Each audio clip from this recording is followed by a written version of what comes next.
Hello, and welcome to the Eve Echo Chamber. Today is the video I told you we would do after the video yesterday. We look at the Punisher and see if the Punisher can do small Blood Raider 5s. First, let me remind you why this is a question we want answered. In Eve Echoes, the progression is very linear and very predictable. It's refreshing to come to this after Eve Online.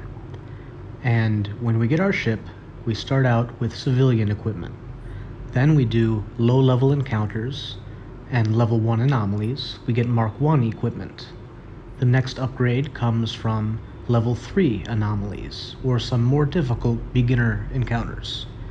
Now after we are at Mark 3, like this Punisher in this video, the next jump is Mark 5 equipment, which we get from level 5 anomalies, which are a significant bump in difficulty. So far, the two best ways to actually get this equipment and upgrade your ship further require you to upgrade your ship in the first place, upgrade to a new ship. Before we used the basic tutorial Executioner, and then we upgraded to an Executioner 2 in order to complete these sites and get Mark 5 equipment. Alternatively, you could continue doing the advanced tutorial and wait until you get your Trainer Destroyer. Trainer Destroyer can also do these sites. That video will be coming later this week because I have to do it on a different character. The drawbacks of these two options: the Executioner 2 is fairly expensive. You have to do a lot of level 3 anomalies to get the money to buy an Executioner. The Trainer Destroyer, on the other hand, takes a lot of time for you to finish your advanced tutorial and get that reward. And of course, what happens if you lose those ships and that equipment? Or what if you just bought your ship and you don't want to risk the site until you already have Mark 5 equipment? Wouldn't it be nice if there were a cheaper alternative that could get you that Mark 5 equipment without having to risk such a valuable ship? Yesterday I made the mistake of giving a TLDR, and I think that drew out the trolls. So this time you're just going to have to watch the video and find out. We are at 2x speed, except for any time I go into a menu. I left that at normal speed. A reminder about our skills: we already have frigates 5, and all of our laser skills are at 4. The rest of the frigate skills are at 4 as well.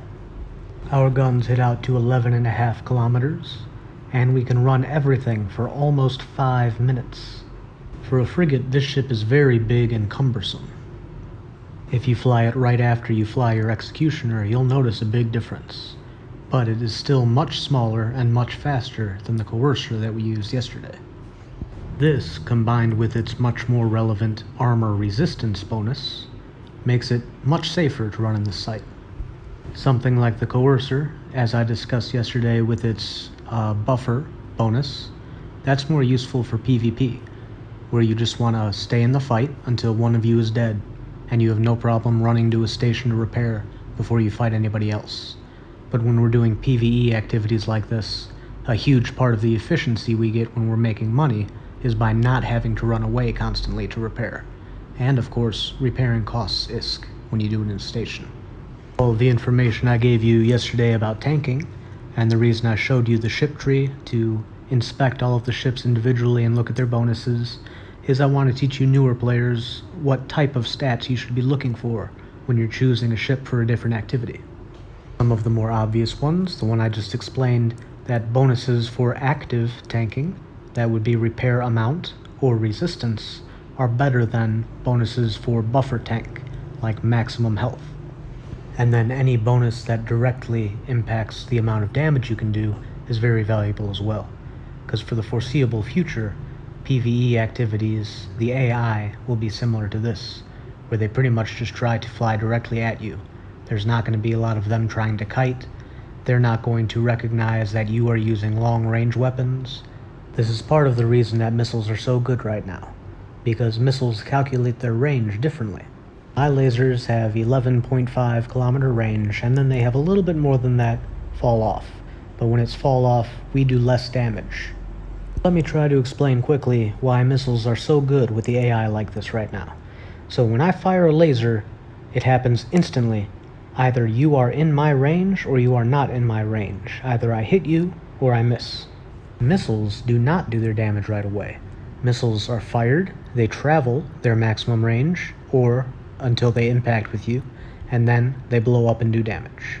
To make this easy, let's pretend the missiles have the same base range as my lasers. If I'm running away from you, and we are 20 kilometers apart, and I shoot with my lasers, I'm going to miss. I'm going to do 0 damage. If I am running away, and we are 20 kilometers apart, and I fire my missiles are going to travel backwards towards you, 11.5 kilometers. As you are chasing me, maybe you travel 10 kilometers, and pow! You get smacked in the face with missiles, even though I'm 20 kilometers away from you. The base AI does not do anything to counter this kind of behavior, and that is why missiles will be, for the foreseeable future, the easiest weapon to use. This is another reason for us to favor the long-range gun types at this point in the game.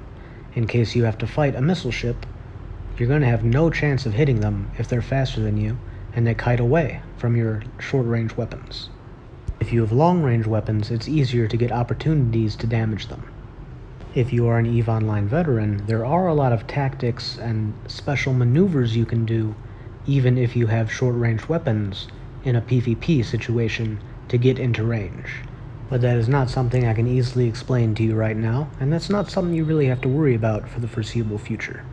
It falls into that category of piloting skills that I mentioned to you, manual piloting, that are not skill points in your skill list, but are something you have to learn yourself. Now, back to this video.